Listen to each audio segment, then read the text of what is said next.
নমস্কার। বেলুর সুবোধ সরকার।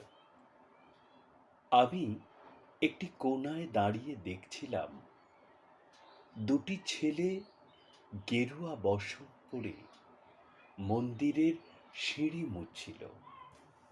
এত মন দিয়ে আমি কাউকে সিঁড়ি মুছতে দেখিনি। এত ভালোবাসা দিয়ে আমি কাউকে ধুলো তুলতে দেখিনি। সিঁড়ি নয়, যেন জননীর ত্বক থেকে ধুলো তুলছিল। এভাবে কেউ সিঁড়ি থেকে ধুলো মুছতে পারে, এ আমি কোথাও দেখিনি।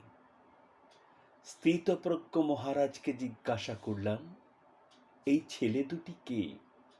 মহারাজ মৃদু হেসে বললেন, একজন নিউক্লিয়ার ফিজিসিস্ট, একজন IBM এর 6 লাখ টাকার চাকরি ছেড়ে এখানে এসেছে, সিঁড়ি ধুতে এসেছে।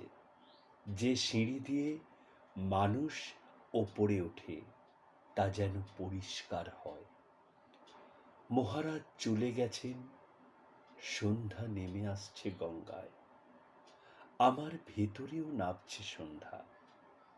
সারা পৃথিবীতে এত সিঁড়ি, সিঁড়িতে সিঁড়িতে এত দাগ, এত ক্রোধ, এত অপমান।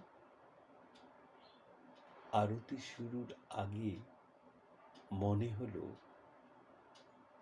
যে সিঁড়ি মুছতে পারে না সে কোনোদিন মানুষের চোখের জল মুছতে পারে না। নমস্কার।